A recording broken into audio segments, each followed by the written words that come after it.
बिस्मिल्लाहिर्रहमानिर्रहीम। Welcome to Unique online classes dear Uniquians. मैं उम्मीद करता हूँ आप लोग अपने अपने घरों में खैर वाफियत से होंगे और अपनी स्टडीज़ को एंजॉय कर रहे होंगे। एंटी टेस्ट सीरीज़ के अंदर हमने ऑलरेडी जो हमारी डिस्कशंस हो चुकी हैं, जो लेक्चर्स हमने ऑलरेडी पढ़ लिए हैं, वो लेक्चर नंबर 1 और 2 बुक 2 का हमने पढ़ लिया है। और हमारे अगर हम लेक्चर्स नंबर देखें तो हमारे लेक्चर नंबर 12 तक काम पूरा हो जाए। आज हमारी जो रिकॉर्डिंग है या जो क्लास है वो लेक्चर नंबर 13 की है। ओके, तो लेक्चर नंबर 13 में हम चैप्टर नंबर 3 पढ़ेंगे बुक 2 का, डेटाबेस का, जिसका नाम है डेटाबेस डिज़ाइन प्रोसेस। एक डेटाबेस को बनाने, याद रखो इससे पहले अगर हम इसको जनरली मैं आप लोगों को थोड़ा सा इसका इंट्रोडक्शन दूं तो इससे पहले आप लोगों ने जितनी वर्किंग की, मतलब चैप्टर नंबर 1 में आप लोगों ने पढ़ा, उसके अंदर आपने उसके objective, objects, components, advantages, disadvantages, features, models, structures, इस तरह की चीज़ें डिस्कस की। चैप्टर नंबर 2 के अंदर आपने बेसिक टर्मिनोलॉजीज़ डिस्कस की, आपने टेबल्स की डिफरेंट टाइप्स डिस्कस की, एंड आपने उसके अंदर कीज़ और कीज़ की डिफरेंट टाइप्स डिस्कस की।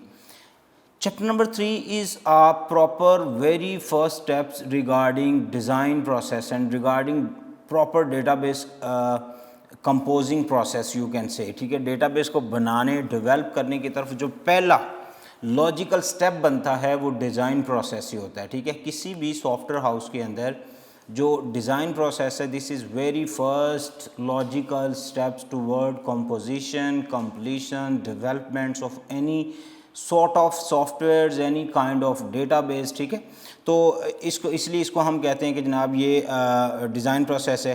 इसके अंदर जो बेसिक टर्म्स बेटा यूज़ होती हैं वो टर्म्स मैं आप लोगों को लिस्ट अप करवाता हूँ। आप ज़रा सारे बच्चे नोट कीजिएगा। बेसिक टर्म्स, ठीक है, वर्ड क्या है? Basic terms in database design process. ठीक है, इसको हमने थोड़ा ज़रा एंटी टेस्ट टच के साथ देखना है, तो आप जस्ट उन टर्म्स के नाम लिखेंगे एंड देन हम उनको वन वर्डिंग के अंदर देखेंगे कि इसके अंदर हमारे लिए क्या है, हम इसमें से क्या पढ़ने लगे। तो first term is feasibility study. वो क्या है? Feasibility study. ठीक है, ये हमारे पास फिजिबिलिटी स्टडी आ गई। ओके, दूसरी टर्म जो हमारे पास इसके अंदर आ गया वो आ गई प्रोजेक्ट प्लानिंग। क्या आ गई? Project planning. ठीक है, प्रोजेक्ट प्लानिंग के बाद हमारे पास जो थर्ड इसके अंदर टर्म आ गई वो आ गई रिक्वायरमेंट्स या नीड एनालिसिस। ओके, इसको आप कहेंगे need analysis. Okay, need analysis के बाद द फोर्थ टर्म उसको हम कहेंगे डेटा एनालिसिस। क्या कहेंगे? Data analysis. अच्छा, ये टर्म्स आपने चारों लिस्ट अप कर ली। अब हम इनकी वन वर्ड डेफिनेशन देखते हैं। फिजिबिलिटी स्टडीज़ और रिक्वायरमेंट एनालिसिस, ये प्रोजेक्ट में, इसमें सबसे पहले आप लोग देखेंगे जी एनालिसिस क्या होता है। ठीक है, वो एनालिसिस की टर्म्स आप लोगों को अगर क्लियर हो जाती है तो फिर आप डेटा एनालिसिस भी कर सकते हैं, रिक्वायरमेंट एनालिसिस भी कर सकते हैं। ये दोनों, क्योंकि इन दोनों के अंदर ये वर्ड मौजूद है, तो इस वर्ड्स को पहले आप लोगों ने डिस्कस करना है। एनालिसिस होता है कि ये एक प्रोसेस है जी।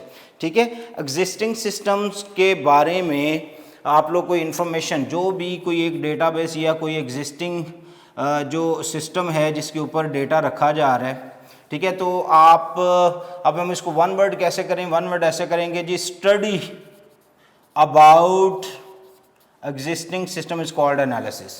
ठीक है, इसको हम क्या कहेंगे? ये क्या है? एनालिसिस है जो हम किसी, ठीक है, और जो एनालिसिस होते हैं वो करंट सिस्टम की परफॉर्मेंस को भी देखते हैं। ठीक है, जो भी करंट सिस्टम होता है उसकी परफॉर्मेंस को देखते हैं, current system performances.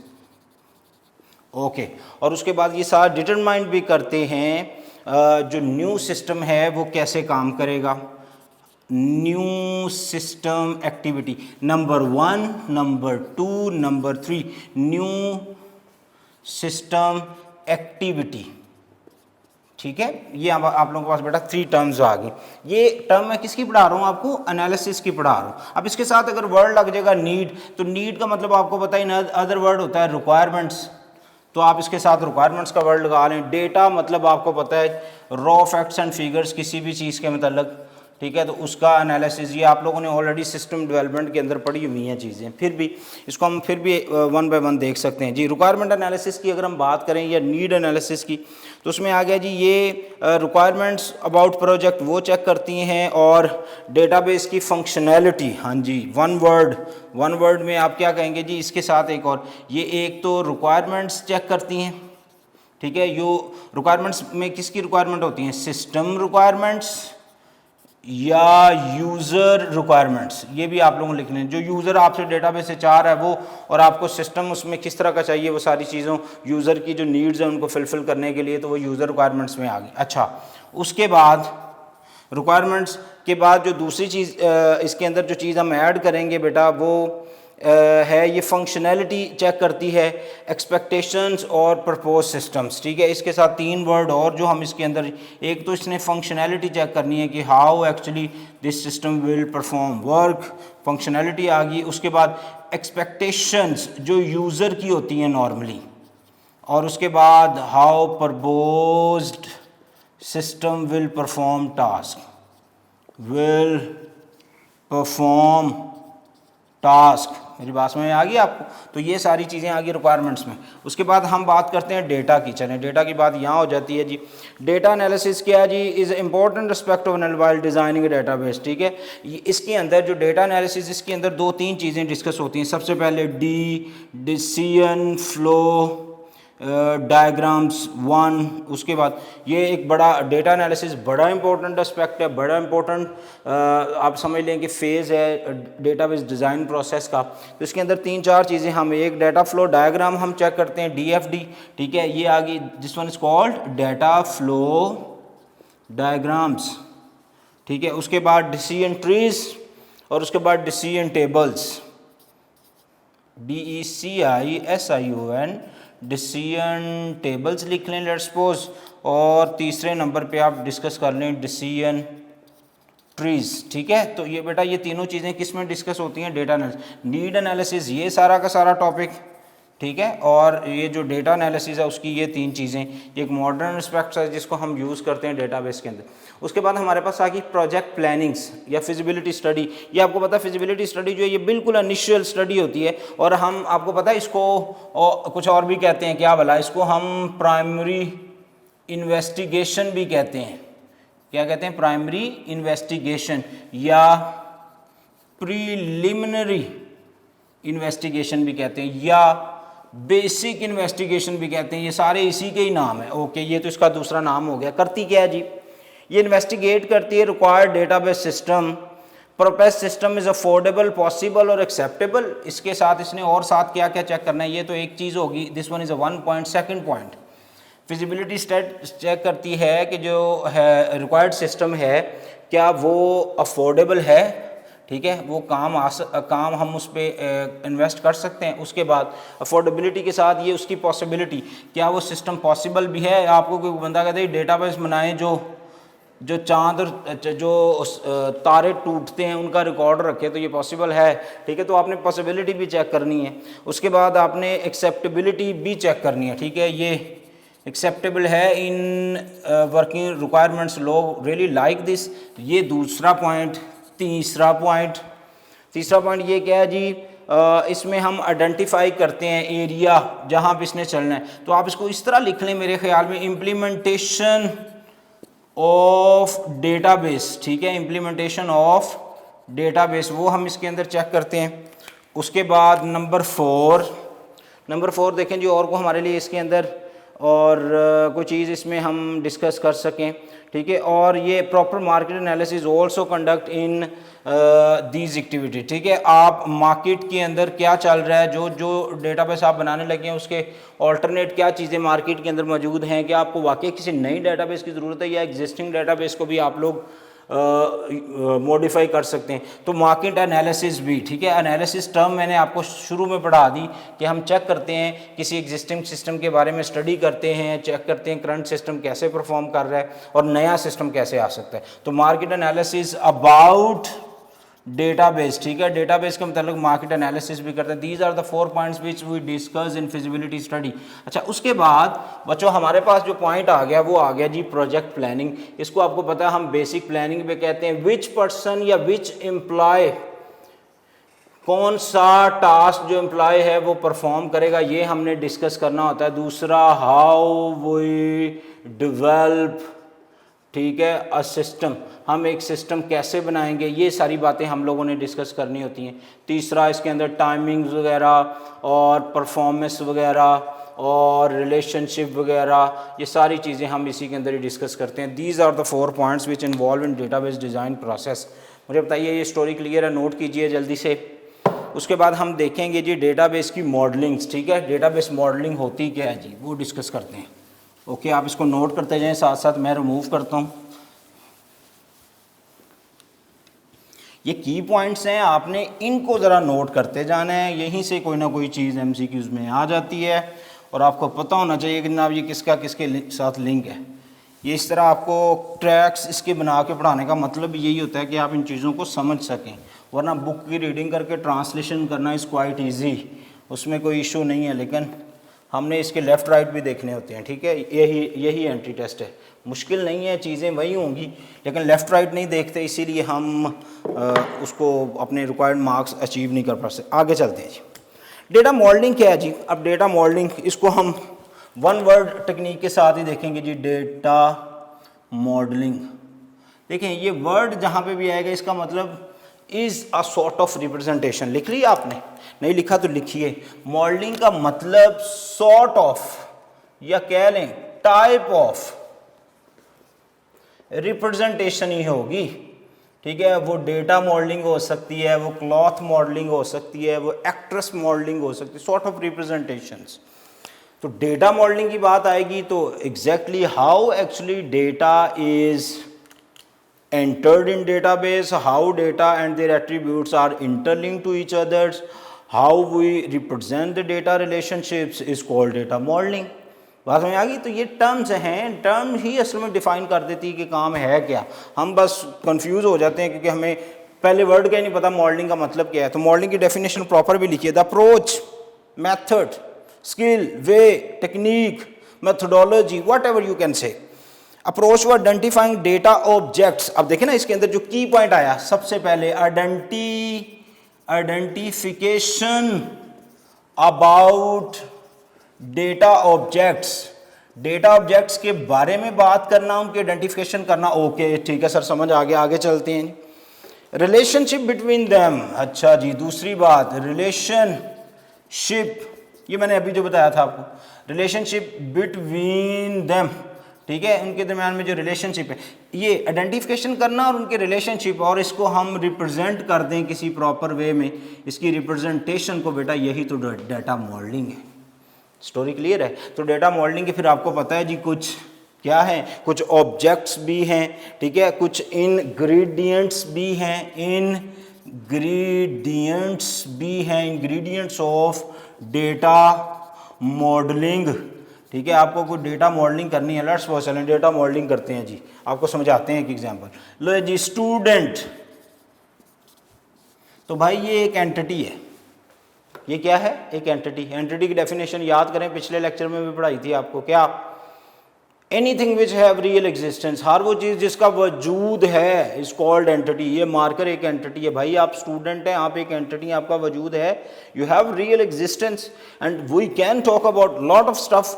I can write about you. मसलन सबसे पहले the first thing is ID, okay sir. उसके बाद name, okay sir, father name, house address, ठीक है। उसके बाद कॉन्टैक्ट नंबर्स।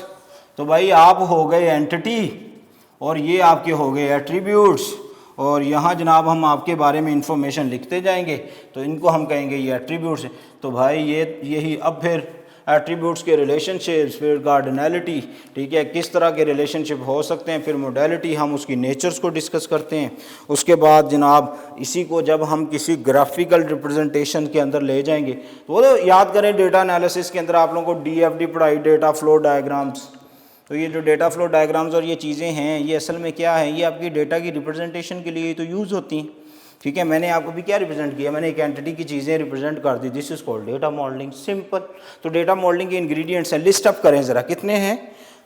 यस, आपने बिल्कुल सही कहा, 6 हैं जी। डेटा मॉडलिंग के 6 इंग्रेडिएंट्स हैं। सबसे पहला एंटिटी, बहुत ज़रूरी है। दूसरा एट्रीब्यूट्स, तीसरा रिलेशनशिप, ठीक है, स्पेलिंग को जरा आपने देखते जाना है। नंबर 4 कार्डिनैलिटी, नंबर 5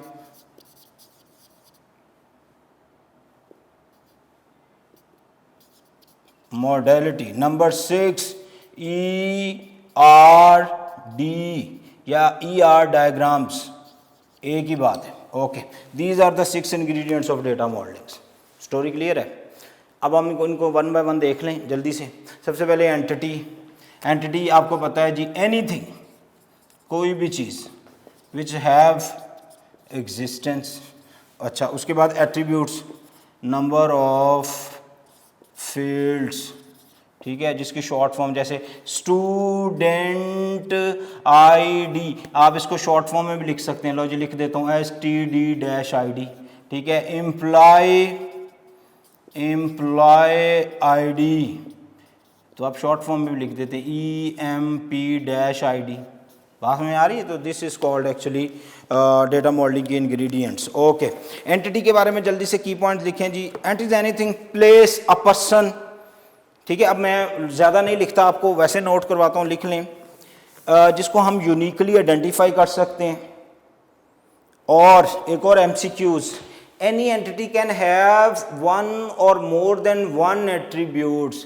किसी भी एंटिटी के कई एट्रीब्यूट्स हो सकते हैं। एट्रीब्यूट्स, नंबर ऑफ कॉलम्स, ठीक है, जो नंबर ऑफ करैक्टर्स और प्रॉपर्टीज रिगार्डिंग एंटिटीज, MCQs बन सकता है ना। नंबर ऑफ प्रॉपर्टीज और character regarding entities called attributes. Okay, an entity have many attributes. लो जी आपके सामने टेबल बना हुआ है, देखें ज़रा। It is not possible to store और एट्रीब्यूट्स, ये पॉसिबल भी नहीं है, ज़रूरी भी नहीं है कि आप सारे एट्रीब्यूट्स किसी बंदे के बारे में सारी इन्फॉर्मेशन लेके लिख दें। कुछ इन्फॉर्मेशन आप नहीं भी लिख सकते। उसके बाद how are useful attributes are stored in the database. हमें एज ए स्टूडेंट, देखें ना, आप एज ए स्टूडेंट हैं, अब आप शादीशुदा हैं या नहीं हैं, आपके फादर की सैलरी कितनी है, आप कितने बहन भाई हैं, हमें ये इन्फॉर्मेशन आपकी डेटाबेस के अंदर नहीं रिक्वायर्ड, ठीक है। तो ये मतलब बेटा ये एट्रीब्यूट्स तो आपके हैं, ये इन्फॉर्मेशन बेशक बहुत सिक्योर है, but they are useless for educational database system, ठीक है। तो जैसे आप लेट्स सपोज किसी मार्केट्स, किसी मेडिकल स्टोर से कोई टैबलेट्स लेते हैं, तो वो जस्ट आपसे नॉर्मली नाम पूछते हैं। तो उन्होंने ये पूछा भाई जनाब आप काम क्या करते हैं, आप क्या चीज़ें हैं, आपकी एज कितनी है, इस तरह की कोई इन्फॉर्मेशन आपसे नहीं ली जाती, क्योंकि वो उनको रिक्वायर्ड ही नहीं होती। ओके, तो हम जस्ट यूजफुल एट्रीब्यूट्स के बारे में इंफॉर्मेशन स्टोर कर सकते हैं। MCQs, not all attributes are need to stored in database. Okay, for employee name, address, phone number, class, other attributes of student entity जो आपके सामने लिख दी है मैंने। आगे चलते हैं जी, आगे जी रिलेशनशिप्स। रिलेशनशिप्स के लिए एक वर्ड बड़ा अच्छा मेरे माइंड में आया, आपको लिखवा दूं। आप कह सकते हैं लॉजिकल कनेक्शन, ठीक है, लॉजिकल कनेक्शंस। लॉजिकल कनेक्शंस किन के दरमियान में जी? लॉजिकल कनेक्शंस किसी दो या दो से ज़्यादा एंटिटीज़ के दरमियान। तो आप इसको ये भी लिख लें, लॉजिकल कनेक्शन बिटवीन एंटिटीज़, ठीक है। जैसे आपकी बुक पे भी एग्जांपल है, आप ऐसे भी लिख सकते हैं, लो जी ये आपके पास एक बुक है, ये एक स्टोर है, तो बुक या तो सेल हो जाएगी या बुक जो होती है वो स्टोर के ऊपर डिस्प्ले कर दी जाएगी या वो ऑर्डर पे बनाई जाएगी या सेल की जाएगी। इस तरह there is a lot of relationship जिनको आप यूज़ कर सकते हैं। ये स्टोर है, ठीक है। तो ये दो या दो से ज़्यादा एंटिटीज़ के दरमियान में जो रिलेशनशिप्स होता है उनको हम कहते हैं, ठीक है। जैसे एक टीचर, एक student, a teacher have many students, तो ये भी रिलेशनशिप्स हैं। अच्छा, उसके बाद रिलेशनशिप्स से मिलती जुलती बातें हैं ये दो, cardinality and modality. Even ERD भी वो कहते हैं एंटिटी रिलेशनशिप डायग्राम्स को हैं, ठीक है। वो थर्ड पॉइंट है जिसको हम यूज़ करते हैं। तो ये आप लोगों के पास आ गई। अब कार्डिनैलिटी क्या है? कार्डिनैलिटी बेसिकली इसकी डेफिनेशन मैं अगर अरेज कर दूं तो मैं आप लोगों को इसके की पॉइंट्स भी लिखवा दूं कि कार्डिनैलिटी होती क्या है जी, ठीक है। ये मैं इसको अरेज कर दूं, इसकी प्रॉपर डेफिनेशन लिखें। जो बुक वाली डेफिनेशन है पॉसिबिलिटी वो लिटिल बिट कंफ्यूज करेगी आपको, तो आप किसकी इजी जो डेफिनेशन है ना वो लिखें। वो क्या है जी? Uniqueness of data values contained in a column. किसी एक कॉलम के अंदर जो यूनिकनेस डेटा वैल्यूज होते हैं उसको हम कार्डिनैलिटी कहते हैं, ठीक है। The maximum numbers of instant in one entity that can be associate with each instant of another table. Sir समझ ही नहीं आई, क्या समझ आनी है आपको? ये आपका टेबल 1, ठीक है, समझ लें, अब समझ लें, मौका मिल गया आपको। ये टेबल 2, टेबल 1 का कोई भी एट्रीब्यूट टेबल 2 के किसी भी attribute more than 2 more than 3, ठीक है, उनके साथ वो लिंक हो सकता है, तो इसको हम कार्डिनैलिटी कहते हैं। लेकिन शर्त क्या है बेटा, यूनिकनेस इसके लिए शर्त है। जितनी इन एट्रीब्यूट्स के दरमियान में वैल्यू होगी जिनको आप लिंक कर रहे हैं, जितने वो यूनिक होंगे उतनी बच्चों कार्डिनैलिटी हाई होती है। वो आपने शायद पढ़ा हो, नहीं पढ़ा तो एक और पढ़ लें। कार्डिनैलिटी की कुछ टाइप्स भी हैं, जैसे आप लोगों को पता होगा, लिख लें, नॉर्मल कार्डिनैलिटी, ओके, उसके बाद हाई कार्डिनैलिटी, उसके बाद लो कार्डिनैलिटी। ये क्या है, ये असल में गेम ये है कि जिन दो कॉलम्स को या दो एट्रीब्यूट्स को, डिफरेंट रिलेशन के दो एट्रीब्यूट्स को आप आपस में जोड़ रहे हैं, जिन कॉलम्स को आप आपस में जोड़ रहे हैं उनकी वैल्यू कितनी यूनिक है। जितनी वैल्यू ज़्यादा यूनिक होगी इसका मतलब है उसकी कार्डिनैलिटी उतनी हाई होगी, ठीक है। नॉर्मल कार्डिनैलिटी कैसे, जैसे मैं अगर आपके सामने एक बात करूं, ये मेरे पास आ गई आईडी, ये नेम, ये इसका आ गया जी जिसको हम कहते हैं एक फर्स्ट नेम एक लास्ट नेम, तो यहाँ पे भी ये आईडी, ये नेम, ये लास्ट नेम, ठीक है। अब जैसे किसी का नाम अली है तो आगे उसका फादर नेम अहमद है। अब कितने को ऐसे स्टूडेंट होंगे जिनका पहला नाम अली और दूसरा अहमद होगा, हो सकता है 100 में से 2-3। तो इस तरह की जो कार्डिनैलिटी होती है जिसमें कोई ऐसी वैल्यू जिसमें यूनिकनेस प्रॉपर्टी होती है लेकिन इतनी ज़्यादा नहीं होती, जो कि नॉर्मल बात होती है, उसको हम फिर नॉर्मल कार्डिनैलिटी कहते हैं। अब फ़र्ज़ करें आप लोगों के पास कोई आप लेट्स सपोज एक मुस्लिम कंट्री है, तो आपके साथ जो क्लास फेलोज बैठे हैं उनके लास्ट नेम में कोई क्रिश्चियन नेम आता है, तो आपकी क्लास में कितने ऐसे बच्चे होंगे मिनिमम, ठीक है। तो इसका मतलब है कि जो यूनिक प्रॉपर्टी उसके दरमियान में एग्जिस्ट कर रही है वो हाई है, तो इसलिए फिर वो कार्डिनैलिटी भी हाई होगी, ठीक है। अब जैसे इसमें मैं आपको इसकी टर्म कुछ इस तरह भी लिखवा दूँ, high cardinality mean that the column contain a large percentage of totally unique values. High cardinality का मतलब ये है कि जिस कॉलम के अंदर जो वैल्यूज़ हैं अगर वो उनकी परसेंटेज यूनिकनेस वाइज ज़्यादा है तो वो हाई कार्डिनैलिटी है, ओके। अच्छा, उसके बाद इसकी तीनों टाइप्स हैं, हाई और लो कार्डिनैलिटी। उसके बाद cardinality is totally depend on the types of relationships, तो वो कितने हैं वो बेटा आपको पता है जी। सबसे पहला मैं आपके सामने लिख दूँ, मार्कर चेंज कर लेते हैं जी। सबसे पहले आप लोगों के पास आ गया जी 1 to 1, ठीक है, 1 to 1। ये आप लोगों ने पढ़े हैं बुक पे भी, मैं सारे नहीं लिखता, ठीक है। ये आप लिख लें, चलें 1 to many, उसके बाद many to many, और क्या जी, और इसके अंदर आ गया 0 to none, ठीक है, 0 to none, और उसके बाद आ गया जी रिकर्सिव, ठीक है। These are the 5 types of cardinality relationship which you use. अच्छा, इसी से मिलती जुलती एक टर्म और में, वो है जनाब मोडेलिटी। वो क्या है, वो है modality. And what is modality actually? Modality define the nature of relationships. Modality क्या डिफाइन करती है? नेचर ऑफ द रिलेशनशिप्स, ठीक है। कार्डिनैलिटी डिफाइन करती है टाइप्स ऑफ रिलेशनशिप्स। अच्छा, अब मोडेलिटी के अंदर जो हम की पॉइंट्स पढ़ते हैं वो ये है जी, द वैल्यू। अच्छा, पहले तो मैं इसकी डेफिनेशन आपको लिखवा दूं। हम पढ़ रहे हैं the 5th ingredients of data modelling, modality. लिखिए ज़रा, modality describe nature of the relationships.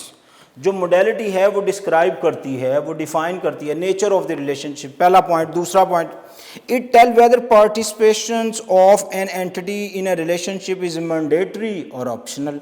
ये भी डिफाइन करती है कि जो रिलेशनशिप की टाइप बिटवीन टू एंटिटीज़ हैं वो कंपलसरी, मैंडेटरी है या ऑप्शनल है, okay. Modality is optional of occurrence of an entity in a relationship can be a zero। बहुत मुश्किल लाइन है सर, समझ ही नहीं आती, ये तो बुक पे भी लिखी हुई है, तो सर आपने इसको आसान करके क्या बताया? लिखें जी, चलें आसान। द वैल्यू कैप्चर्ड या computed as zero mean when there is no requirements of relationships. When there is no requirements of relationship तो उसकी मोडेलिटी होगी zero, okay.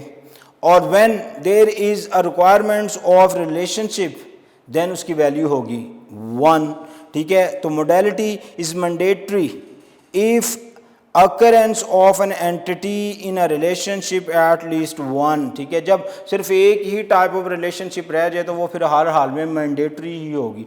More than one होंगी तो फिर उसमें ऑप्शनल और मैंडेटरी की ऑप्शन आएगी। और mandatory model is denoted with the short vertical line draw on the relationship lines, ठीक है। ये वाली जो ये दो एट्रीब्यूट्स लिंक, इसके दरमियान में ये जो लाइन होती हैं ये मैंडेटरी को इंडिकेट करती हैं। ये आप लोगों ने पढ़ी हुई हैं, सिंबल्स नहीं पढ़ी तो जो आपकी एंटी टेस्ट की बुक है, एंटी टेस्ट की बुक के ऊपर एक एक सिंबल को ड्रॉ करके उसका पॉइंट और उसकी टर्म्स लिखी हुई हैं। आप उसको परचेज़ कीजिए। उसके चैप्टर नंबर 3 के दूसरे तीसरे पेज के ऊपर सारी डायग्राम ड्रॉ की हुई हैं, जहाँ पे उनका जो आसान ईजीएस्ट वे है उनको अंडरस्टैंड करने का वो भी डिफ़ाइन है। वहाँ से भी आप, क्योंकि अगर मैं वो ड्रॉ करने बैठ जाऊँ तो हम घंटे के अंदर ये पूरा लेक्चर कंप्लीट नहीं कर पाएंगे, इसीलिए, ठीक है। उसके बाद हमारे पास आ गई बेटा ERD, the sixth ingredients of data modelling. ERD क्या है? इसको कहते हैं जी एंटिटी रिलेशनशिप डायग्राम। याद रखो ये जितना काम आप लोगों ने अभी पढ़ा है, 5 पॉइंट्स पढ़े हैं, जब हम इनको ग्राफिकली रिप्रेजेंट कर देते हैं, पिक्चोरियल रिप्रेजेंटेशन,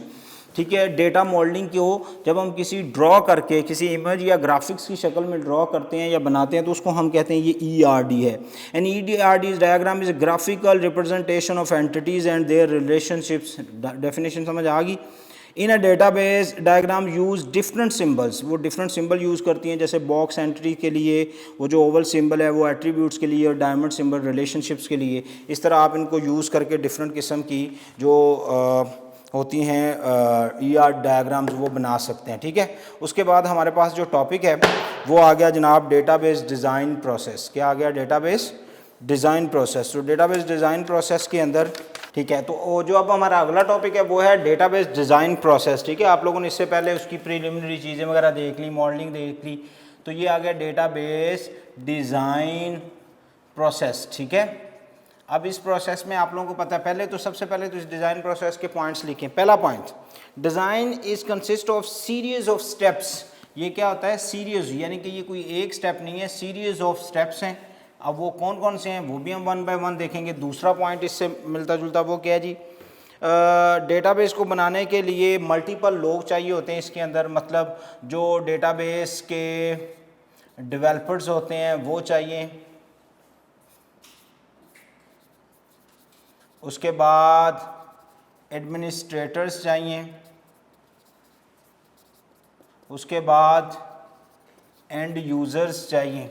ये सारे लोग चाहिए इसके अंदर जो मिल के डेटाबेस को बनाते हैं। और उसके बाद आपको डेटाबेस के डिज़ाइनर भी चाहिए। उसके बाद आप लोगों को एप्लीकेशन, क्योंकि इसके अंदर डिफरेंट किस्म की एप्लीकेशन, अटेंडेंस लेनी है तो अटेंडेंस की एप्लीकेशन, रिजल्ट्स रिपोर्ट जनरेट करनी है तो रिपोर्ट जनरेटर चाहिए आपको, ठीक है। तो ये एप्लीकेशन या एप्लीकेशन प्रोग्रामर्स आपको चाहिए होते हैं इसके अंदर। और क्या जी, आप लोगों ने करना क्या है, ये सारी जो सीरीज़ ऑफ स्टेप्स हैं ये लोग, इतने सारे लोग मिल के स्टेप बाय स्टेप वर्क या प्रोसेस जो होता है उसको परफॉर्म करते हैं, तो हमारे पास एक बन जाती है जनाब डेटाबेस। इसीलिए इसको हम डेटाबेस डिज़ाइन प्रोसेस कहते हैं। ओके, तो डेटाबेस डिज़ाइन प्रोसेस को हमने डिवाइड किया है कुछ फेजेस के अंदर, वो फेजेस भी लिख लें बेटा। सबसे पहला फेज़ प्लानिंग। क्या आ गया? प्लानिंग, ठीक है। प्लानिंग के बाद जो हमारे पास फेज़ आ गया वो देख लें जी। प्लानिंग के बाद हमारे पास आ गया एनालिसिस। एनालिसिस के बाद हमारे पास जो फेज़ आ गया जनाब वो आ गया डिज़ाइन, ठीक है। इस पूरे फेज़ को हम कहेंगे डिज़ाइन। डिज़ाइन फिर आपको पता है फर्दर डिवाइडेड हैं 2 फेजेस के अंदर। एक होता है लॉजिकल डिज़ाइन और एक होता है क्या? Physical design. और उसके बाद इसके अंदर आ जाते हैं जी इम्प्लीमेंटेशंस। क्या आ गई? इम्प्लीमेंटेशंस। और इम्प्लीमेंटेशंस के बाद इसके अंदर आ गई डेटाबेस रिस्पोस्ट्रीज, ठीक है। ये फेज़ 1, ये phase 2, designing is complete phase 3, this one is 4 and this one is 5। ये 5 फेज़ हैं। हम इनको वन बाय वन इनके की पॉइंट्स लिखते हैं। That's all story about this. अच्छा जी, प्लानिंग।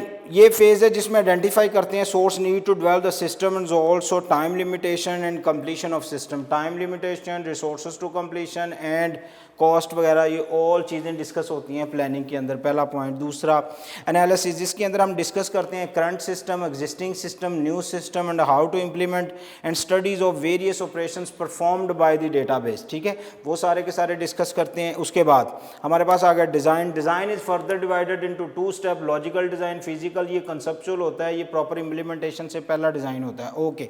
उसके बाद हमारे पास आ गई इम्प्लीमेंटेशन, ये वो फेज़ है जिसके अंदर हम अपने जो सिस्टम है उसको वर्किंग एरिया में, वर्किंग इन्वायरमेंट के अंदर इंस्टॉल कर देते हैं, ओके, ये भी क्लियर। उसके बाद रिस्पोजिटरीज, ये टर्म थोड़ी सी कन्फ्यूजन वाली है, ये आप लोगों को नहीं समझ आती, तो ये इसके बारे में आपको थोड़ा मैं ज़्यादा डिफ़ाइन कर दूँ। वो वाली टर्म जिसके अंदर हम डिफ़ाइन करते हैं, या database repositories actually define what they define list of process, लिखते जाइए, लिस्ट ऑफ प्रोसेस, ये लें जी, मैं लिख देता हूँ list of process, okay. List of process के बाद जो दूसरी चीज़ इसके अंदर हम डिस्कस करते हैं वो है जी टेबल्स। हमारे पास क्या आ गया, टेबल्स, फॉर्म, उसके बाद रिपोर्ट्स और उसके बाद क्यूरीज, ठीक है, report, form, queries, models, structures, ठीक है, उसके बाद मॉडल्स, उसके बाद स्ट्रक्चर्स, उसके बाद स्टोरेज टेक्निक्स, वो भी इसके अंदर डिस्कस होती हैं, मतलब how your data will be store, ठीक है, वो सेंट्रलाइज्ड होगी, वो पार्शल होगी, वो रेप्लिकेशन होगी, जो भी टेक्निक्स इसके अंदर हम यूज़ करेंगे, स्टोरेज टेक्निक्स, ठीक है, स्टोरेज टेक्निक्स। तो ये सारी चीज़ें मैं इसको अगर करूँ तो ये नंबर 1, नंबर 2, नंबर 3, 4, 5, ये 6, क्योंकि ये एक ही चीज़ है स्ट्रक्चर, और ये नंबर 7, इतनी सारी चीज़ों को हम कहते हैं जी, ये सारी टर्म्स हैं, इन्हीं को हम कहते हैं डेटाबेस की रिस्पोजिटरी, ये सारी चीज़ें उसके अंदर इन्वॉल्व होती हैं, ओके। अब हमारी जो डिटेल है बच्चों वो ये है, हम पहले पढ़ेंगे लॉजिकल डिज़ाइन, फिर हम पढ़ेंगे फिजिकल डिज़ाइन, ठीक है। हेडिंग दीजिए, मैं इसको अरेज कर लूँ ताकि हम आगे इसका डिज़ाइन प्रोसेस पढ़ना शुरू करें। लॉजिकल डिज़ाइन जो होता है बच्चों, इसको हम कंसेप्चुअल डिज़ाइन भी कहते हैं। क्या कहते हैं? Conceptual design. Sir what do you mean by conceptual design? ऐसा डिज़ाइन, देखिए याद रखो, कोई भी स्ट्रक्चर, कोई भी प्रोसेस जब हम परफॉर्म करने लगते हैं तो उसकी एक हमारे माइंड के अंदर भी प्लानिंग होती है। अच्छा, अब ये जो माइंड के अंदर प्लानिंग है इसको भी हम कंसेप्चुअल कहते हैं, लेकिन माइंड की प्लानिंग को हम किसी पेपर पे ड्रॉ भी करते हैं साथ साथ, ठीक है। एक शीट पकड़ी, जो जो माइंड में आ रहा है कि हम इस प्रॉब्लम को सॉल्व कैसे करेंगे, इसमें कौन कौन सी चीज़ें इन्वॉल्व होंगी, वो हमारे माइंड में आ रही हैं, but you need to draw or write the all techniques which actually comes in your mind. You have to list upon a paper. उस पेपर को अब, अच्छा वो बन गई टेक्निक्स, आपने लिख ली, फिर आप डिफरेंट किस्म के टूल्स, सॉफ्टवेयर्स, कंप्यूटर्स को इन्वॉल्व करते हैं, चेक करते हैं कि ये चीज़ें पॉसिबल हैं या नहीं है, ठीक है। उनकी पॉसिबिलिटी, उनके टूल्स, उनकी टेक्निक्स, वो सारी आप by using some sort of softwares वो बनाते हैं, और बनाने के बाद आप चेक करते हैं कि ये काम हो सकता है। अगर तो वो काम हो सकता है तो जनाब इसको हम कहते हैं कि ये एक पूरा, ये जो जितना प्रोसेस मैंने अभी किया, ये सारे प्रोसेस को हम कंसेप्चुअल या लॉजिकल डिज़ाइन कहते हैं, ठीक है। इस सारे को हम क्या कहते हैं? कंसेप्चुअल या लॉजिकल डिज़ाइन। मेरी बात समझ में आ गई आप लोगों को? अब ये कंसेप्चुअल या लॉजिकल डिज़ाइन जो है, इसको हम अगर हम इम्प्लीमेंट करते हैं डेटाबेस के अंदर तो हम डिफरेंट 4 स्टेप्स करते हैं। मसलन सबसे पहले मेरे माइंड में ये आएगा कि अच्छा मुझे कितनी एंटिटीज़ चाहिए, तो मैं कह सकता हूँ जी हम रिप्रेजेंट करेंगे, हम क्या करेंगे? रिप्रेजेंट करेंगे लिस्ट ऑफ एंटिटीज़ को। तो हमने लिस्ट ऑफ एंटिटीज़ को रिप्रेजेंट किया, ओके। उसके बाद हम रिप्रेजेंट करेंगे बेटा किसको? इन एंटिटीज़ के रिलेशनशिप को, रिप्रेजेंट एंटिटीज़ रिलेशनशिप्स, ठीक है। उसके बाद अच्छा, उसके बाद हम देखेंगे इनके दरमियान में जो एक्स्ट्रा रिलेशन है उनको हम मर्ज करेंगे, मर्ज दी रिलेशन, ठीक है। उनको हम वो जो टेबल है, रिलेशन है उनका, क्योंकि रिकॉर्ड मल्टीपल उसमें आता है, वो मर्ज करते हैं। और फिर भी हमारे पास वो कुछ एम्बिग्युइटीज़ वाले होते हैं, कुछ ऐसा स्ट्रक्चर होता है जो समझ में नहीं आता, तो उसको हम नॉर्मलाइज करते हैं। क्या करते हैं? नॉर्मलाइज्ड दी रिलेशन, ठीक है। तो ये जो सारी की सारी टर्म्स हैं ये हम डिस्कस करते हैं लॉजिकल डेटाबेस डिज़ाइन प्रोसेस के अंदर, ठीक है। जैसे मैं अब इनकी वन वर्ड डेफिनेशन अगर आपको लिखवाऊं तो वन वर्ड डेफिनेशन ये है कि इसके अंदर जितनी एंटिटी, एक डेटाबेस बनानी है जनाब एक कॉलेज के लिए, तो उसके अंदर सबसे पहले प्रिंसिपल, ठीक है, प्रिंसिपल के बाद जनाब उसके अंदर आगे आपके टीचर्स, उसके बाद आपके क्लास इंचार्जेस, फिर आगे स्टूडेंट्स, ये आ गई, फिर उनका जो आपस में रिलेशन है वो सारा का सारा हम आपस में रिप्रेजेंट करते हैं, ठीक है। मतलब how teacher students principals are interlinked to each other, तो उस रिलेशनशिप को भी हमने रिप्रेजेंट करना है, जस्ट बताना है कि जनाब ये ऐसे रिलेशनशिप होगा, ठीक है। उसके बाद हम इनके जो, क्योंकि रिकॉर्ड जो इनका है वो मल्टीपल टेबल्स मल्टीपल पॉइंट्स के ऊपर होता है, तो हमने ये करना है कोशिश कि उनको लिंक करना है, और जो चीज़ें एक्स्ट्रा हैं उनको हमने मर्ज कर लेना है, ठीक है। उसको कहते हैं मर्ज दी रिलेशंस। क्या कहते हैं? मर्ज दी रिलेशंस। अच्छा, अब रिलेशंस के अंदर कुछ एम्बिग्युइटीज़ पाई जाती हैं, मतलब आप एक जगह से डेटा एक्सेस करते हैं तो वो दूसरे टेबल नंबर 2 से एक्सेस नहीं होता, यहाँ से कुछ डिलीट करते हैं तो वो यहाँ से भी डिलीट हो जाता है। There are some sort of complexity, ambiguities आप कह सकते हैं कि इसके अंदर कुछ कम्प्लेक्सिटीज़ भी हैं, ठीक है। उन कम्प्लेक्सिटीज़ को हम क्या करते हैं, हम रिमूव करते हैं, ठीक है। रिमूव करके हम इसको एक ऐसे स्ट्रक्चर में लेके आते हैं जो हमें समझ में आ सकता होता है, तो उस स्ट्रक्चर्स के लिए हम फिर वर्ड यूज़ करते हैं नॉर्मलाइज द रिलेशंस। तो आप नॉर्मलाइज, ये सारा काम कहाँ हो रहा है? ये सारा काम आप different tools, different software, ERD planning, जो चीज़ें आपके पास एक चार्ट है उसके ऊपर, या एक पेपर है या उसके ऊपर, या एक वाइट बोर्ड के ऊपर आप ये चीज़ें सारी बनाते हैं, इस पूरे प्रोसेस को हम लॉजिकल डेटाबेस डिज़ाइन प्रोसेस कहते हैं। अब ये सारी चीज़ें जब हो जाती हैं तो आप देखें आपकी डेटाबेस जो है वो रेडी टू कोड है। अच्छा, इसके बाद हम उसको कोड करते हैं, और कोड करने के बाद हमने उसको फिज़िकली इम्प्लीमेंट करना है, और फिज़िकल इम्प्लीमेंटेशन के लिए हम सबसे पहले फ़िज़िकल डिज़ाइन पढ़ते हैं, और फिर उसकी कुछ करैक्टरिस्टिक्स हैं उनको भी हम डिस्कस करते हैं, ठीक है।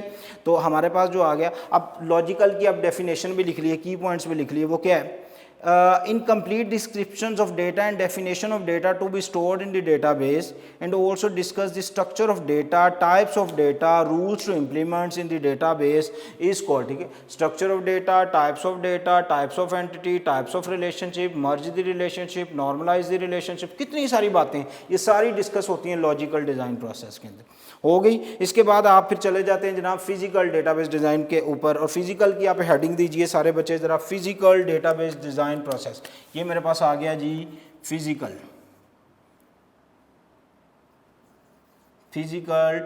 Database design. अब फिजिकल डेटाबेस डिज़ाइन में जो हम डिस्कस करेंगे वो क्या है, इसके अंदर कुछ इसकी करैक्टरिस्टिक्स हैं, और पहले इसकी डेफिनेशन है। डेफिनेशन का पॉइंट देखिए, सबसे पहला पॉइंट, ये लास्ट स्टेज है जी डेटाबेस डिज़ाइन प्रोसेस का।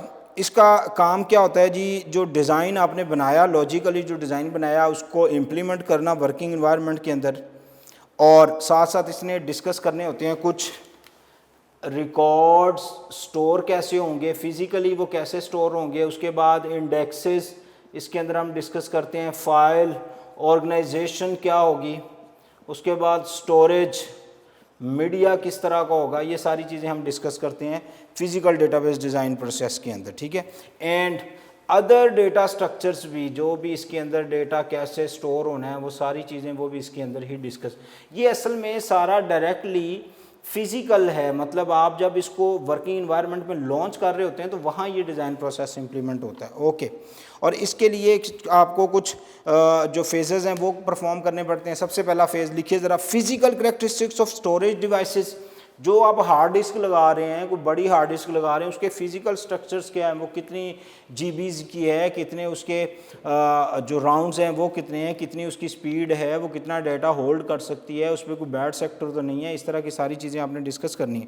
Availability of operating system and software, कौन सा ऑपरेटिंग सिस्टम है, कौन से सॉफ्टवेयर्स हैं वो, क्योंकि अब ये पॉइंट वो आ गया ना, जब आपने इसको वर्किंग एनवायरनमेंट में लाना है तो फिर ये ज़ाहिर है सारी चीज़ें डिस्कस होंगी। और उसके बाद methods of managing data in database, ठीक है, कौन सी टेक्निक्स है जिसके ज़रिए से आप डेटाबेस को डिस्ट्रीब्यूट करेंगे, और कौन सी टेक्निक है जिसके ज़रिए से आप डेटाबेस के जो डेटा है उसको मैनेज करेंगे। तो ये सारी चीज़ें इसके अंदर। अब इसकी करैक्टरिस्टिक्स में फिर बेटा जो कंप्यूटर हार्डवेयर है उसकी स्पेसिफिकेशन भी, वो कौन सा पेंटियम है, कौन सा कोर है, ये आएगा। फिर कितनी कैपेसिटी की हार्ड डिस्क है, ये आएगा। फिर कौन सी नेटवर्किंग टेक्निक है, इवन ये भी आएगा, क्योंकि ये सारी चीज़ें किसके साथ लिंक्ड हैं, ये फिजिकल के साथ लिंक है ये सारी चीज़ें। फिर इसके कुछ एलिमेंट्स भी हैं, जैसे एस्टिमेशंस है, जैसे स्टोरेज टेक्निक्स है, जैसे डिस्ट्रीब्यूशन टेक्निक्स है। बात में आ रही? तो ये सारी टेक्निक्स भी हम फिजिकल के अंदर ही पढ़ते हैं। तो अब हम जो हमारा नेक्स्ट स्टेप है वो हम पढ़ेंगे implementations of physical database design. उसके अंदर जो सबसे पहली टर्म है वो जनाब आ गई data volume and usage analysis. मुझे बताइए यहाँ तक स्टोरी क्लियर है? मैं रिमूव कर दूँ तो अब हम पढ़ेंगे एलिमेंट्स ऑफ फिजिकल, मतलब फिजिकली डेटाबेस को चलाने के लिए जो जो चीज़ें रिक्वायर्ड हैं वो elements of physical database. Networking वगैरह ये वो मैंने आपको ऑलरेडी पढ़ा दिया, ठीक है। जो नेटवर्क्स चाहिए, उसकी स्टोरेज कैपेसिटी चाहिए। अब हम कुछ सिलेक्टिव पॉइंट्स हैं जिनको डिस्कस कर लेते हैं, और उसमें से एंटी टेस्ट के हवाले से हम देख लेते हैं कि हमें क्या उसमें बेनिफिट्स हो सकता है, वो देखते हैं। सबसे पहले data volume and usage analysis. अच्छा, दो वर्ड हैं बच्चों, data volume and usage analysis. अच्छा जी, डेटा वॉल्यूम का मतलब डेटा कैपेसिटी, कितना डेटा स्टोर होता है। यूजेज एनालिसिस, डेली बेस पे आप कितनी स्पेस को यूज कर रहे हैं। इसका मतलब फर्ज करें आप डेली 1 MB डेटा जो है वो स्टोर कर रहे हैं, तो आपको 360 यानी कि 1 ईयर्स के लिए कितनी डेटाबेस चाहिए, 360 MBs, ठीक है। और 2 ईयर्स के लिए 360 ऐड कर दें, 3 ईयर के लिए 360 ऐड कर दें, तो करें जी ये कितना आ गया 9, तो ये ऑलमोस्ट 120 180, तो ये 1000 कितना बन जाएगा जी, देखें ज़रा 20 लेट्स सपोज, ठीक है। तो ये 1020 लेट्स सपोज एक एस्टिमेटेड वैल्यू MBs, तो यानी कि आपको 1 GB हार्ड डिस्क चाहिए 3 साल तक, बाय 3 इयर्स डेटा स्टोरेज के लिए। ये आपने किया जनाब अपना वॉल्यूम एनालिसिस, ठीक है। आप सबसे पहले ही करके देख लेते हैं कि जनाब इतने, ये मैंने एक एग्जांपल दी है, अगर ये कैपेसिटी बढ़ेगी डेली बेस पे तो डेफिनेटली ये सारा कुछ ही चेंज हो जाएगा। मैंने एक एग्जांपल दिया आपको, सिर्फ इस एग्जांपल को ये होता है जनाब आपका जो डेली यूजेज है वो, और आप फिर उस हिसाब से अपनी हार्ड ड्राइव्स लगाते हैं। कम से कम अच्छा फीचर ये होता है कि 10 ईयर्स तक आपकी जो ड्राइव है उसको चेंज ना करना पड़े। 10 ईयर्स तक आपका डेटा जो होता है वो सेम ड्राइव के ऊपर ही स्टोर होता रहे, चाहे जितना मर्जी डेटा। आप अपना वॉल्यूम एनालिसिस कर लेते हैं ना, एक फैक्ट्री उसको पता है कि जनाब मेरे इतने वर्कर्स हैं, उनका डेटा आना है, तो मुझे ऑलमोस्ट इतने GB की चाहिए कि मुझे 10 साल इसको चेंज ना करना पड़े, ठीक है। जैसे अब नादरा को पता है कि डेली पाकिस्तान में ऑलमोस्ट इतने नए शनाख्ती कार्ड जो होते हैं वो बनते हैं, तो ये उन्होंने अपना यूजेज एनालिसिस किया, उस हिसाब से फिर वो अपनी हार्ड डिस्क लगाएंगे, उसको हम डेटा वॉल्यूम, ये उन्होंने डेटा वॉल्यूम फिर उस हिसाब से उन्होंने सेट करना है, ठीक है। अपना यूजेज का एनालिसिस देख के वो डेटा वॉल्यूम, तो यही तो लिखा है आपकी बुक में, it is used to estimate the size और volume and usage patterns of database. Okay, they estimate the database size is used to select the physical storage device, यानी कि फिजिकली जो हार्ड ड्राइव्स बाकायदा तौर पे लगानी है उसकी सिलेक्शन में आपको मदद करता है। Okay, and it's also used to determine the cost of storage. Yes, आपने GBs की लेनी है या टेराबाइट्स की ड्राइव्स लेनी है, ये आपको कॉस्ट भी डिटरमाइंड हो जाती है।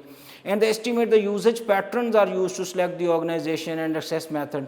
किस तरह की टेक्निक्स आप डेटा को स्टोर करने के लिए और उसको एक्सेस करने के लिए यूज़ करेंगे वो भी एस्टिमेट हो जाती है। And it's also use plan for the use of indexes and strategies for data distribution. ये डेटा डिस्ट्रीब्यूशंस के अंदर भी, क्योंकि अगला टॉपिक है डेटा डिस्ट्रीब्यूशन स्ट्रेटजीज। अब डेटा डिस्ट्रीब्यूशन स्ट्रेटजीज जो हैं वो देख लें जी, वो क्या है, data base distributions, database distribution strategies वो क्या है जी, वो ये कि जनाब ये देखें, मैं इसकी एग्जांपल इस तरह समझाता हूँ ताकि आपका टॉपिक, ये मेरे पास जनाब एक CD रोम है, और सॉरी CD है या DVD रोम कह रहा हूँ, ठीक है, वो रूम भी नहीं, रोम कहना है उसको, CD रोम होता है वर्ड। अच्छा, ये आप लोगों के पास एक लेट्स सपोज ये आपके पास CD है या DVD है, digital versatile disc, compact disc, ये आपको पता है ऑलमोस्ट 700 MBs तक डेटा होल्ड करती है, और ये आपको पता है 32 GBs तक डेटा होल्ड कर सकती है। फ़र्क ये है बस, होती है इनका फॉर्मेट सेम है, था वही इलेक्ट्रिकली मैग्नेटिकली जो डेटा होल्ड करती हैं ये, ठीक है। अच्छा, इसके ऊपर आप इंजीनियर थे, डेटाबेस बनाने वाले थे, आपने डेटाबेस बनाई और बना के आपने पूरी डेटाबेस इसके ऊपर कॉपी कर दी। अब हम इसको ले जाते हैं वर्किंग इन्वायरमेंट के अंदर। वर्किंग इन्वायरमेंट के अंदर हमने इसको इंस्टॉल करना है, तो इंस्टॉल करने को ही हम डेटाबेस डिस्ट्रीब्यूशन स्ट्रेटजीज कहते हैं। अब वो इंस्टॉल करने के प्रोसीजर के 4 मेथड हैं। सबसे पहला सेंट्रलाइज्ड, लिखिए ज़रा प्लीज़, सबसे पहला कौन सा आ गया हमारे पास, सेंट्रलाइज्ड। दूसरा कौन सा है जी, पार्टीशनिंग, हाँ पार्टीशनिंग, पार्टीशनाइड। तीसरा हमारे पास आ गया जी रेप्लिकेटेड। अच्छा, चौथा क्या है जी आप लोगों के पास, centralised, partition, replicated, and the fourth one is hybrid. ठीक है, ये हमारे पास हाइब्रिड आ गया। ये इसमें आपको पता है जी आप क्या करेंगे, ये आपका वर्किंग इन्वायरमेंट है, ओके। इसमें आपने एक सेंट्रल सर्वर बनाया, वो डेटाबेस पकड़ी और वो डेटाबेस आपने यहाँ इंस्टॉल कर दी और सारे के सारे सिस्टम आपने इसी के साथ अटैच कर दिए। फ़ायदा क्या हो रहा है, आपकी डेटाबेस एक ही जगह पे सारी इंस्टॉल है और आप जनाब यूज़ कर रहे हैं। नुकसान क्या है, जिस दिन ये सिस्टम कोलैप्स करेगा, मेन सिस्टम, ये सारे पीसी बंद हो जाएंगे, सारी डेटाबेस बंद हो जाएगी। एक और एडवांटेज क्या है, आप इसको जब अपडेट करते हैं तो आपको जस्ट यहाँ पे अपडेट करना पड़ता है और कोई काम नहीं करना पड़ता। तो सेंट्रलाइज्ड, ठीक है। Many organisation different techniques use करती हैं। सिग्निफिकेंट प्रॉब्लम और फिजिकल डिज़ाइन प्रोसेस की वजह से ये इनमें से कोई भी टेक्निक यूज़ की जा सकती है। एमसीक्यूज़ में आ सकता है, वाई ऑर्गेनाइजेशन यूज़, तो due to their physical design process and significant structures की वजह से करती हैं।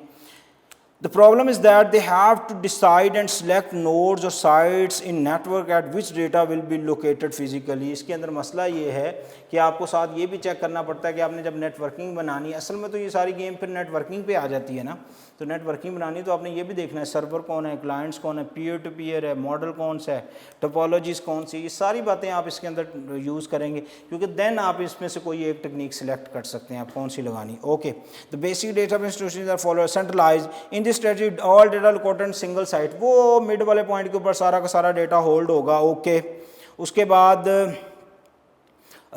जो आप लोगों के पास आ गया जनाब वो आगे partitioning. In this study database is divided into partitioning और फ्रेगमेंट्स। अच्छा, इसमें क्या होता है जी, ये आपकी जो डेटाबेस है ना जनाब, इसकी क्योंकि आपको पता है database is a combination of modules, ठीक है, तो आप क्या करते हैं इसकी पार्टीशनिंग कर देते हैं मॉड्यूल्स। अब ये देखें इसमें काम कुछ इस तरह होता है, आपकी जो डेटाबेस की वर्किंग है उसको क्या कर दी, ये जो है इसको आपने एक ने सिस्टम ये बना लिया, एक ये बना लिया, यहाँ एक नेटवर्क बना लिया और अपनी टेक्निक लगा ली और यहाँ लगा ली, ठीक है, पार्टीशनिंग कर दी ना। अब वो जो आपकी डेटाबेस है, लेट्स सपोज उसके अंदर 6 मॉड्यूल्स थे, कितने मॉड्यूल्स थे 6, तो आपने 3 यहाँ इंस्टॉल कर दिए, लेट्स सपोज अकाउंट्स वाला, अटेंडेंस वाला और एक तीसरा आप इसके अंदर लगा लें फाइनेंस वाला, सैलरीज वाला, सारा वो इस पर आ गया।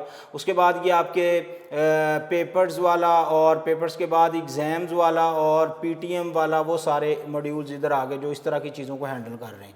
इसका ड्रॉबैक, इसका फ़ायदा क्या है, फ़ायदा ये कि लोकली एक्सेस बढ़ जाती है, मतलब जिन लोगों को ये चीज़ें चाहिए उन्हें ये तो चाहिए नहीं, इसीलिए उनके लिए ये बेस्ट टेक्निक है, ठीक है। वो यहाँ पे अब जिनको ये चीज़ें चाहिए उनको ये चीज़ें नहीं चाहिए, उनके लिए ये बेस्ट टेक्निक है।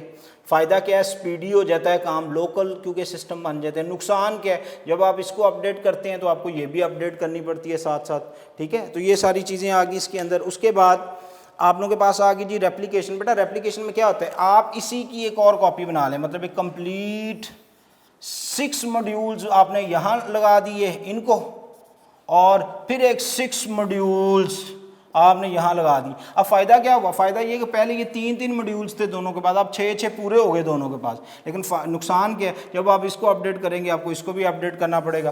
फ़ायदे और भी इसके बहुत हैं, मतलब fastly, speedly and all contents और all modules of database are easily accessible at any site. Okay, उसके बाद हाइब्रिड, जिसमें database divided into critical, non critical fragments. इन दोनों टेक्निक्स को आप यूटिलाइज कर लें, आपकी मर्जी होती है, इसको हम हाइब्रिड टेक्निक कहते हैं। These are the 4 database basic strategies जिनको हम यूज़ करते हैं। उसके बाद हमारे पास इंडेक्सेस आ गए, ये स्ट्रक्चर्स होते हैं DBMS के अंदर जो फाइल्स को मोर फास्टली, क्विकली एक्सेस करने के लिए हम इस्तेमाल करते हैं। फाइल ऑर्गेनाइजेशन असल में वो टेक्निक हैं जिन टेक्निक के थ्रू हम अपना डेटा, रिकॉर्ड्स और सारी चीज़ों को देखते हैं कि वो कहाँ कहाँ लॉजिकली स्टोर हो हो रही हैं और कौन सी टेक्निक होगी जिसको हम यूज़ करते हैं, ठीक है। File organise method, physically arranging the records और files in the secondary storage devices, okay. The system developer must arrange many constraints, मतलब रूल्स आपको डिफरेंट लगाने पड़ते हैं इसको चलाने के लिए। In implementation is the last phase of design. देखिए आप शुरू कहाँ से हुए, फिजिबिलिटी स्टडी से, प्लानिंग से, लॉजिकल डिज़ाइन, फिज़िकल डिज़ाइन के बाद उसके फिज़िकल के कंपोनेंट्स, मतलब उसके वॉल्यूम, उसके एनालिसिस, उसकी डिस्ट्रीब्यूशन टेक्निक्स, ये सारी की सारी डिस्ट्रीब्यूशन टेक्निक्स, इसके आपने एडवांटेजेस डिसएडवांटेजेस वो भी देखे सारे, ठीक है। उसमें कौन सी बेस्ट है वो भी आपको बताई सारी की सारी टेक्निक्स। उसके बाद इम्प्लीमेंटेशन, तो implementation is the last phase in which we actually physical terminologies और फिज़िकल डेटाबेस डिज़ाइन को बाकायदा तौर पे जब हम वर्किंग इन्वायरमेंट में ले आते हैं और काम करना शुरू कर देते हैं तो इसको हम कहते हैं जनाब ये इम्प्लीमेंटेशन है। This is all story about database design process. Hope so आप लोगों ने कुछ लर्निंग की होगी इसके अंदर। अगर कोई चीज़ स्टिल आप लोगों को कंफ्यूज कर रही है, कोई टॉपिक आप लोगों को समझ नहीं आया, क्योंकि ये लास्ट चांस है अब हमारे पास इन बुक्स और इन चीज़ों को डिस्कस करने का। स्टिल कुछ चीज़ माइंड से निकल गई है, कोई आपको समझ नहीं आ रही, यू कैन कॉल मी। आपके पास मेरा ऑफिशियल यूनिक का नंबर मौजूद है, आप वो 24 आवर अवेलेबल है आपके लिए, आप कॉल कर सकते हैं। और अपना बहुत सारा ख्याल रखिए। अल्लाह हाफिज़।